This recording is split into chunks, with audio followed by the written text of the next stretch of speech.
I saw a video where someone said that being mixed is harder than being fully black, and then she followed it up with another video saying that people were colorist to her as a light-skinned woman, and that racism and colorism are both not systemic. And I want to say this first because I think it matters. I'm not making this video to dogpile. I'm not making this video to be messy. I'm not attacking you because you actually follow me, but I think this conversation just needs to be had.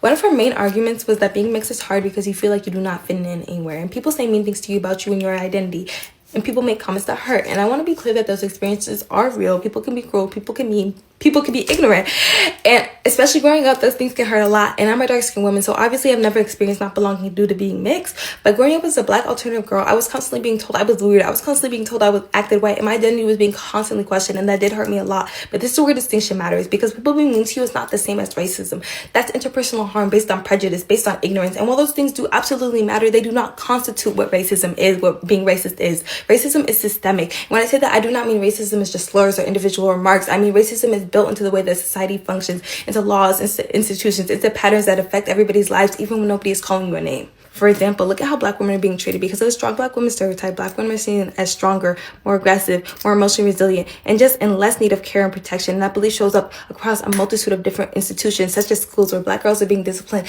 6 times harsher than their white counterparts, medical settings where black women's pain is constantly being dismissed and not taken serious. And that is not just one rude comment or one bad interaction. That is the system that is consistently producing the same outcomes over and over.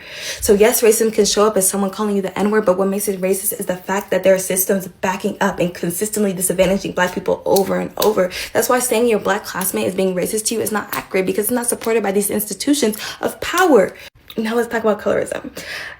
Colorism from America derives from slavery. During slavery, lighter-skinned people were more likely to be placed in the house, where darker skin were more likely to be placed in the fields. And that created this hierarchy where lighter skin became associated with proximity to power and whiteness, while darker skinned people became more associated with punishment and danger. And the hierarchy did not just disappear, it transformed. So today it shows up in a more subtle way, where light-skinned people are being seen as more attractive, more professional, less threatening, and just more intelligent. Yes, colorism is harmful. That is exactly why it is a problem. But colorism does not operate both ways. And there is no system where a lighter-skinned person is being negatively or structurally punished for being light-skinned. So when someone says colorism negatively affects light-skinned people, what they're usually describing is people being rude to them or being resentful. And that can hurt, and I'm not denying that. But there's no structural hurt. Being seen less of a threat is not a negative outcome of colorism. The harm is that darker skinned people are being seen as more of a threat. And to end this, I'm not denying anyone's feelings. Discomfort, explosion, and just confusion are real experiences, but discomfort is not the same as entire systems being built against you. Prejudice is personal. Racism and colorism are both structural. And thank you.